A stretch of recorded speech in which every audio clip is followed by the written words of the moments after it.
So in our team coverage today, we've got a lot of other people talking about what these young people are saying. But I want to take a moment just to talk about this moment in history. Show me what democracy looks like! So this is the group right now. We got about 100 people that are here. They're walking down 15th Street. It's been a very difficult night for a lot of people, and one of the most tense areas is right here at Lafayette Square. I want to show you one quick thing here using this light right here. You see that grass right there? Well, the visuals are just stunning. Look at this. This is over on Glebe Road near the Chain Bridge. As you can see, just a massive hole in the middle of the road. This is the E right here. Usually we should be looking at a full E. Right now we're seeing just one little bar. Just look at this tree. The diameter of this is easily more than 6 feet, and look how long it is. It stretches along the entire road. It's this remarkable scene. As the sun comes out, you really get the full picture of what exactly happened here. This is what snow days are all about. We're joined by There was a fire in a median that was set. It was a large bang. People started running towards us, so we ran towards the noise. And that's where we saw this blaze that was set in the median. I think that if he wins by a little bit, that's not really a victory. Exactly. He needs to win big. What does this do for people like you who will not be in Iowa? You're going to be right here in D.C. All eyes have been on Capitol Hill this week. That's where the Senate finalized the plan to send stimulus checks to millions of Americans. But there's a lot of confusion about this plan. So let's clear it up. I want to tell you a quick story that sort of describes the feel of what it was like in there. And frankly, Larry, if you watch 6 hours of that debate or just 10 minutes, you may have seen something similar. We've heard it from both sides. The son of the president, Donald Jr., in fact, was calling for him to be removed from the GOP through Twitter. Meanwhile, here on the Atlantic side, there are more signs of gratitude. We've got more bouquets of flowers and this photograph. No description, no name, but to whoever you are, thank you. Well, Larry, at this point, it's back to normal traffic here. This was one of the first spots where we saw action. Around 6:30, we were with groups that were here. Now what's left behind, just the chalk that was showing that at some point there was some sort of protest going on here. There are tons of visuals we need to get to here and all around this general area, but we need to start over on 14th Street and C Street. Rise up till it's won. Media, out of the roadway. Let me set the scene. Protesters took over the road, blocking it with this silver car with a person attached to it and this red van with 2 people on top. Eventually, it was towed away. The people were still on top of the van. They are here to hurt us. Things got a little testy on the sidewalk. Step back, step back, step back. Then police removed a blind man from the passenger seat of that silver car. Eventually, they were able to remove the other man from that car. 2 blocks away, another chaotic scene at 12th Street. Protesters took over Independence Avenue. The earth is on fire. Their message? Action is needed. Well, we're here barricading Independence Avenue to show that business as usual with climate change is over in Washington, D.C. Social media is full of photos, videos, and information about these protests across the country. And here on the Verify team, it's our job to dig through it all and find out what's real and what's not. First, let's talk about tweets like this, which have gone viral. Heard earlier they found pipe bombs at the Korean War Memorial. To find out the truth about this pretty scary claim, we went straight to the Park Police. They sent us this statement, quote, "We were advised that a tweet said that there were pipe bombs at the Korean Memorial. The memorial and all adjacent areas were swept by explosion detection canines with negative results." Translation, no pipe bombs were found, and this rumor is false. The pipe bomb rumor seems to have started with this Twitter account, Jack Posobiec, from the One American News Network, that's been retweeted some 32,000 times. He offered this response to criticism about the pipe bomb rumor, writing, "I stand by my source." Next, this video, uploaded to Twitter, captioned, "Rioters and looters invading homes in D.C." Go inside someone's home? Now, out of context, this video can be pretty scary stuff. So let's stick to the facts. First, our researchers were able to trace back the video to the night of June 1st on Swan Street near Logan Circle. I was on the top step and I flung open the door and just started grabbing people and just saying, "Get in." That's when Raul Dubé, the homeowner, welcomed dozens of protesters into his home to wait out the curfew. The next morning, he was celebrated by protesters for letting them in. Our team showed Dubé the video and he confirmed for us. This video is of his home on his street, of him inviting people in, not rioters rushing his home. That rumor is false. Now, these protests, of course, are ongoing, so if you've got a question about this or anything else, just send us an email at verify@WUSA9.com. I was riding on this 2-lane road. I had come from my neighborhood, which is over there. Julie Briskman is showing us where it all happened. Lowe's Island Boulevard in Sterling. It's less than a mile away from the Trump National Golf Course. In late 2017, Trump's motorcade went by. As they were passing me, I was frustrated, obviously, with this administration, and I flipped them off. At the next stoplight, she then did it again. Little did she know, someone was watching. So somebody in the press pool caught the photo. Yes. Are you glad they did? Yeah, I'm glad they did. I mean, for me personally, but also because I think it expressed how so many people were feeling and so many people resonated with it.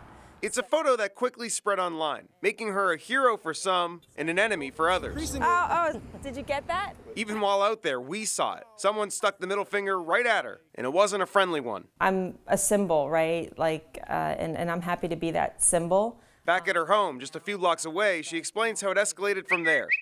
This photo spread like wildfire. Soon, her company, Akima LLC, fired her because of it. When the story got out, she went viral with the hashtag #her2020. Turns out, they were off by a year. She would win a spot on the Loudoun Board of Supervisors this year in 2019. Perhaps the biggest victory belongs to a woman named Julie Briskman. Her story making headlines, both serious and satire. Virginia's got a new county supervisor and a new state bird. If you could take it back and not hold up that middle finger, keep your job, would you rather have done that, or are you happy where you ended up? Life is so much more interesting right now. I wouldn't take it back. Outside the Russell Senate building, a small group of young people are huddling together. They're talking game plan. Moments later, they're heading inside, bringing their message to lawmakers. That's when the singing begins. They're singing to Jata Freeman. Here in the office of Democratic Colorado Senator Michael Bennett, Jata makes her point. My birthday is tomorrow. I will be turning 18. And with that comes the ability to vote. And so I would just want my vote to matter, my voice to count as a DC resident. These advocates are part of a group called 51 for 51. They're fighting for statehood, just like many before them. But what makes the group unique is their strategy. They're trying to change the rules in the Senate. And this is when it could get a little bit complicated. So let's slow things down and dive into Civics 101. Typically in the Senate, you need 51 votes, a simple majority. But complicating the matter is something called the filibuster. If just one senator takes the floor and keeps talking, he or she could theoretically delay a vote indefinitely. And there's only one way to stop a filibuster. It's something called a vote of cloture. That is 60 senators coming together and voting that the filibuster should end. And this brings us to the group's plan. They want to change the rules in the Senate and get rid of the filibuster for bills relating to DC statehood. That would mean they would only need 51 votes, not 60. We need to have a vote. You know, we need to have a voice, especially because all of this is happening in our city, but we don't matter. We don't have a voice in what's going on. And this idea of getting rid of the filibuster is certainly not unprecedented. In fact, over the last decade, lawmakers have been chipping away at the filibuster. And there's blood on both sides of the aisle. First, in 2013, it was the Democrats. Frustrated by GOP resistance, Senate Majority Leader Harry Reid triggered the so-called nuclear option for the first time. They voted to change the rules so that you only needed 51 votes to confirm lower-level nominees in the executive and the judiciary. 4 years later, this would come back to bite them. The Republicans were now in charge. And Senate Majority Leader Mitch McConnell led his party to use the nuclear option once again, this time to confirm Supreme Court justices with just 51 votes. So in a way, this is just a continuation of a trend. So says Alan Morrison, the Associate Dean at George Washington University's Law School. He says this is just yet another attempt to weaken the filibuster. Until the filibuster rule was changed by the Democrats during the Obama administration, nobody wanted to touch the filibuster rule. Once you start to unravel the filibuster with one party, there's no way you can put it back together again.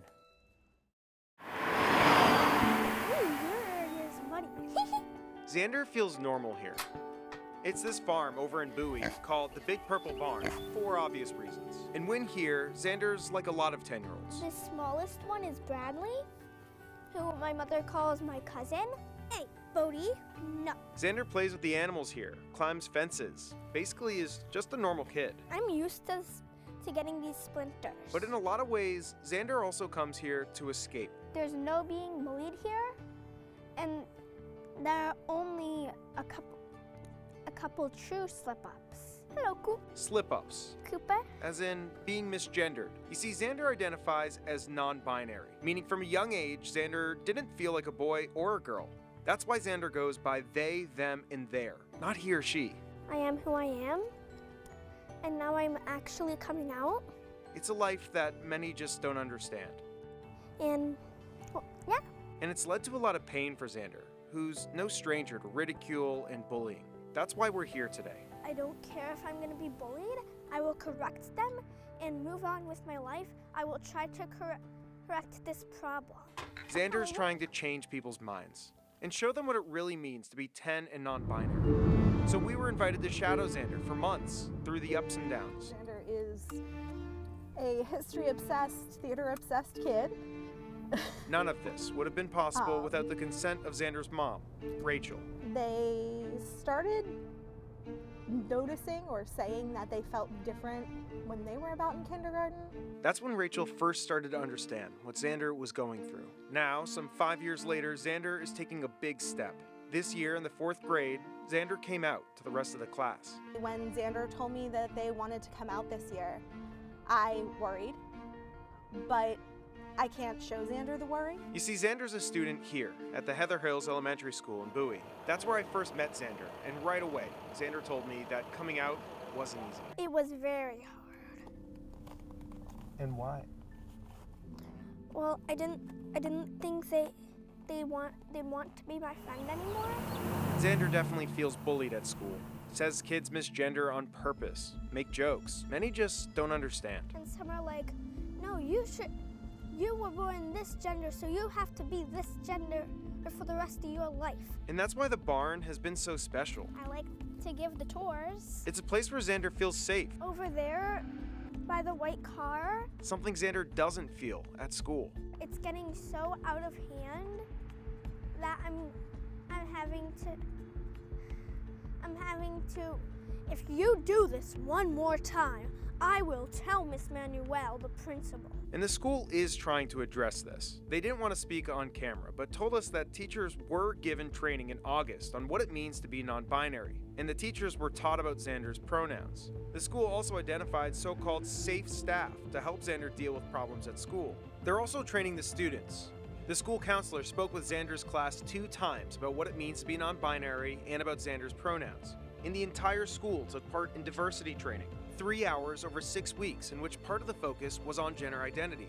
But Rachel thinks more training is needed. It's extremely frustrating because I feel like the bullying is going to continue because nobody's going to teach the children what they need to learn. No one's going to explain to them that Xander's not a totally different kid. Stella! In the meantime, Xander has longed for a community, some sort of group to help navigate this complicated life. But Xander and Mom couldn't find anything, so they took matters into their own hands. Mine is a metallic egg. I'm drawing the pride flag. Hello! This is the brand new Bowie Area Non-Binary and Transgender Youth Alliance. Once a month, Xander meets with others in the same or similar situations. So shiny. Yeah, I love shiny. People like Liam, I like sparkly and shiny. who's still exploring their identity. People are jerks. And Claire, who's 13 and gender fluid. That means some days, like this one, she feels like a girl, and other days like a boy. I wanna. She's been a mentor of sorts for Xander. I want to educate people on being different is good, and that you don't have to be the same as everyone else, because if you're the same, you don't stand out. And if you don't stand out, then you can't be cool. Here, Xander and the others can just be kids. Feel like I am surrounded by friends, and that there's no criticizing here. I'm perfect. A safe space, just like at the farm. In these places, we see who Xander really is. Xander is just a kid. Usually I just feel like me. In truth, I just feel like me.